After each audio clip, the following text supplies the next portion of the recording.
Hello, hello. Hello. How's it going, coach? Good. How are you, buddy? All is well and good.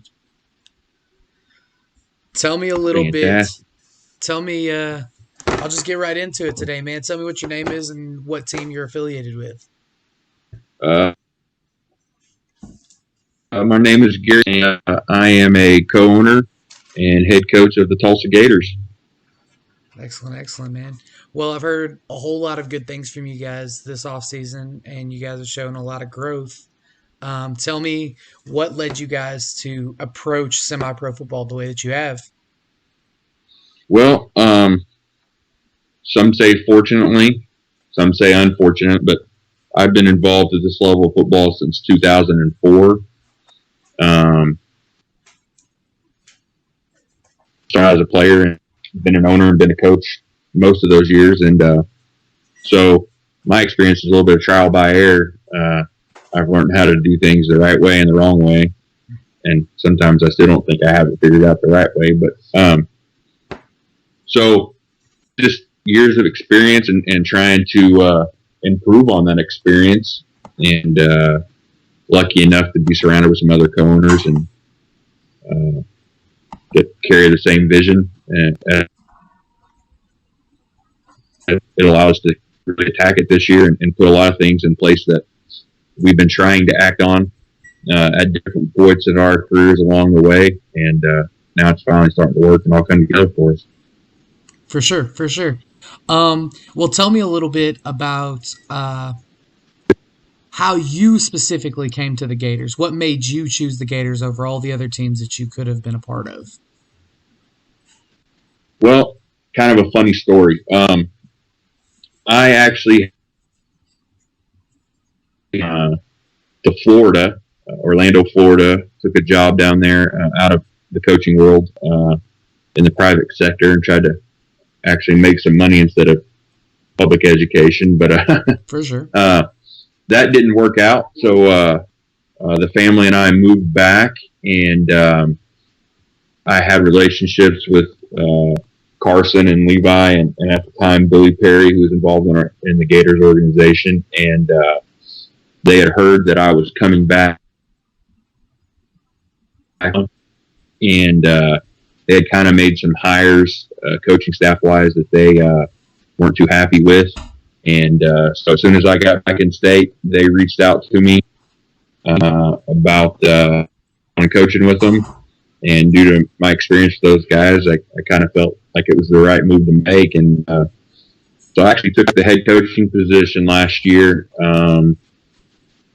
Thursday night at about 9 o'clock. The week season. So I was a head coach of a football team that I've never seen any of the players on. So my first interaction with them was week one last season. Uh, Luckily, I've had spent some time coaching some of those guys in the past. So I knew some of the guys, but as that collective group, it's the first time I've seen them. So, but that's kind of a long story to get to the short answer. Is just I knew those guys had the same vision and principles that I've approached the game. So that's kind of my reasoning for deciding to go there. So, Gotcha, for sure. Connections at every level of football matters. It doesn't matter if it's in the NFL or semi pro or junior high or pee wee. Knowing somebody is how you get somewhere. Now, absolutely. now, you talked about your relationship with the players. At this level of football, a lot of guys have a hard time building a relationship with players. What do you think makes you different as a coach that gives you the success with the players? Well, I think it's uh, communication and honesty. Egos at this level of football are often hard to deal with. Um, Honestly, that's 90% of coaching at this level is managing egos. And I've always felt and had the most success when I've just been completely open and honest with guys about what, as a coach, what the organization expects and how they can meet those expectations and be a part of it. So anybody, I think, if you went back and asked people who have played for me, I hope anyway that the common response there would just be my honesty and willingness to communicate with them. I don't know if I'm considered a player's coach or not, but